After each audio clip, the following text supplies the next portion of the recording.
morning, everyone. I am trying a new hobby.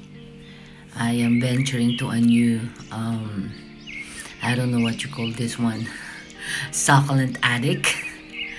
Well, as you can see, I bought many babies. I am trying and learning how to take good care of this. I am just studying in a YouTube university how to take good care of these plants. These are succulent. I still don't know yet the names.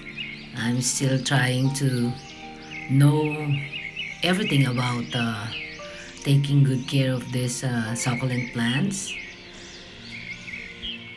I watched many videos about succulents and it gave me the curiosity to have this succulent plants at home.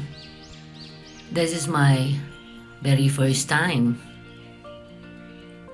So I hope we can share good and great ideas about how to take good care of these succulent babies.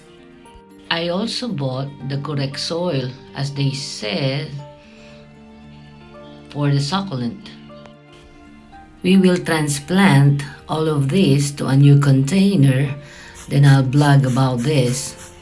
As of the moment, I am spraying because they told me I need to spray this twice a week.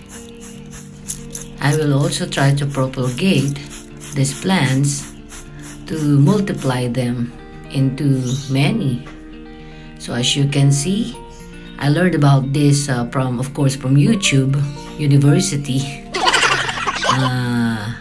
These are the leaves. So we're going to wait for about 6 weeks what will happen to this experiment. So I hope this experiment will be a successful one. I will try my very best to document my newest adventure with succulents. Thank you so much for watching my video. I hope to see you on my next vlog. Stay safe and happy, everyone. Thank you.